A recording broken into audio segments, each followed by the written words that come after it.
Hello students, welcome to Science Surfers.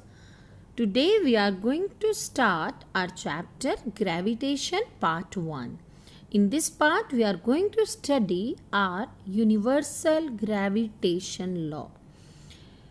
We have already studied that there is always a force acting on the object which can change its speed or direction of motion.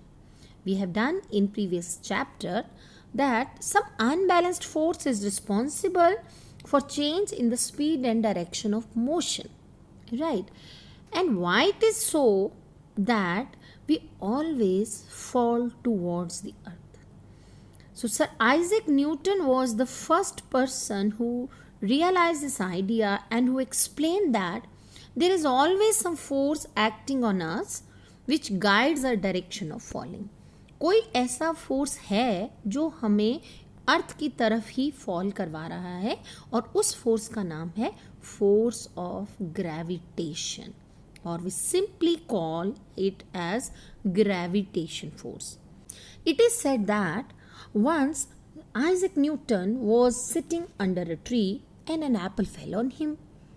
So the fall of the apple made Newton think that if the earth can attract an apple, can it not attract the moon? अगर एक Apple को अर्थ अपनी तरफ attract कर सकती है और उसको अर्थ की तरफ गिरा सकती है तो क्या मून पर वो फोर्स काम नहीं कर रहा? If the force is acting in the both cases, then what makes the moon to stay in the sky only? So it was later explained that there is the same force of gravitation working between moon and the earth that makes it go in a circular path. वही gravitation force है जो Apple को तो धरती पे गिरा रहा है लेकिन मून को वही स्काई में उसके अर्थ के चारों तरफ एक सर्कुलर ऑर्बिट में रिवॉल्व करने में हेल्प कर रहा है. That force known as centripetal force. It is a point to think that if an apple is attracted towards the earth, so does the apple attract the earth? If so, we do not see the earth moving towards an apple. Why? कि अगर हम कह रहे हैं कि Apple को अर्थ अपनी तरफ खींच रही है तो क्या एप्पल भी अर्थ को अपनी तरफ नहीं खींच रहा होगा? और अगर हम कहते हैं yes, then why don't we see the earth moving towards the apple? It's only the apple which is falling towards the earth, not the earth is pulling towards an apple. As per the Newton's third law of motion, that there is an equal force applied by apple as well as earth on each other. Newton के third law में हमने पढ़ा था कि both action and reactions are equal and opposite.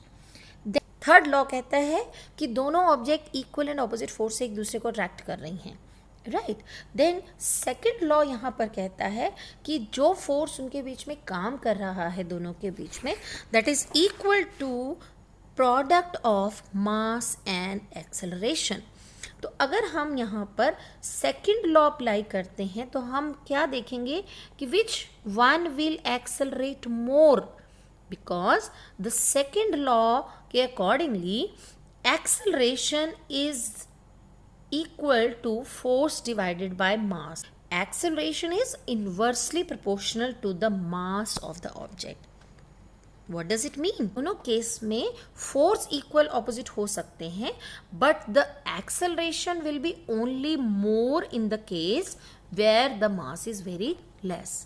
अब in the case of this, the mass of the earth is much larger than mass of an apple. Therefore, it is very clear जितना उसका small mass होगा acceleration उसी में ज़्यादा होगी. So therefore, we see only the apple moving towards the earth. अब ये Apple और अर्थ के बीच में तो ये फोर्स काम करता ही है but this is a force which is acting between any two objects on the earth. For example, it is also working between you and your computer screen. See, अगर ये फोर्स काम कर रहा है तो हम कंप्यूटर स्क्रीन को आपकी तरफ खींचते क्यों नहीं देख पा रहे हैं? Why don't we see the screen moving towards you, or you are moving towards the screen? Because there is another force is also acting on the same bodies.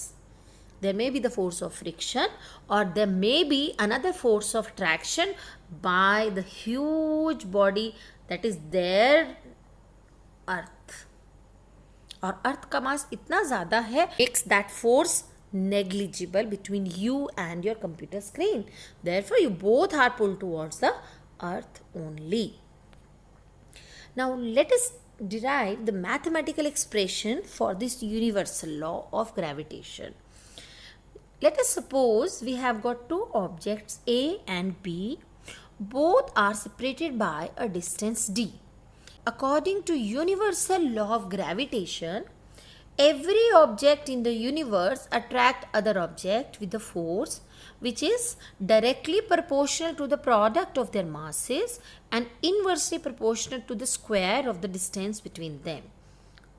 That means if we have got two objects of mass m1 and m2 and they are separated by a distance d, then according to the definition of this law, the force will be equal to product of their masses, that is m1 multiplied by m2, and it is inversely proportional to the square of the distance. F is inversely proportional to the square of the distance. उसके बीच में d है तो उसके square के inversely proportional हो गया. So by combining the both terms we get F is directly proportional to m1 into m2 by d square. Right? That means F आपका increase होगा अगर उसमें दोनों ऑब्जेक्ट का मास इंक्रीज हो. Means it is directly proportional. F तब बढ़ेगा अगर दोनों ऑब्जेक्ट का मास बढ़ेगा, and F will decrease if the distance between them increases. That is d square के इन्वर्सली प्रोपोर्शनल है. अगर हमने डिस्टेंस को बढ़ाया तो force will decrease, and if the distance decreases the force will increase. So therefore they are inversely proportional to each other. So by combining the both term and removing the sign of proportion, इस sign को हम हटाएंगे, is equal to में convert करेंगे, then we place a gravitation constant that is capital G here.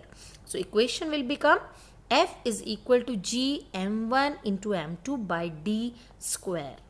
Then G is known as a gravitational constant.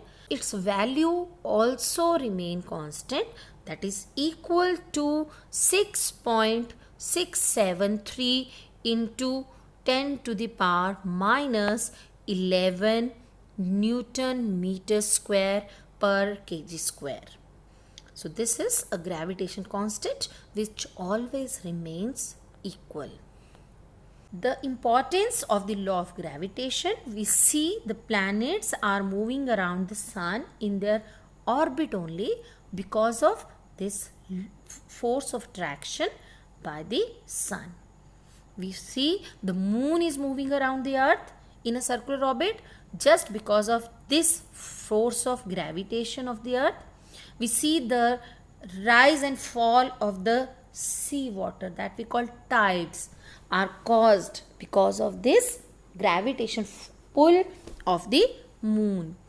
Then this gravitation force of the earth that binds the atmosphere to it, right?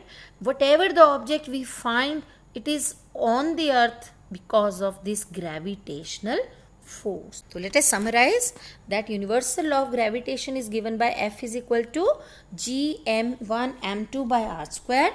A unit of gravitation is Newton meter square per kg square, and numerical value of gravitation constant is 6.6 into 10 to the power minus 11 Newton meter square per kg square.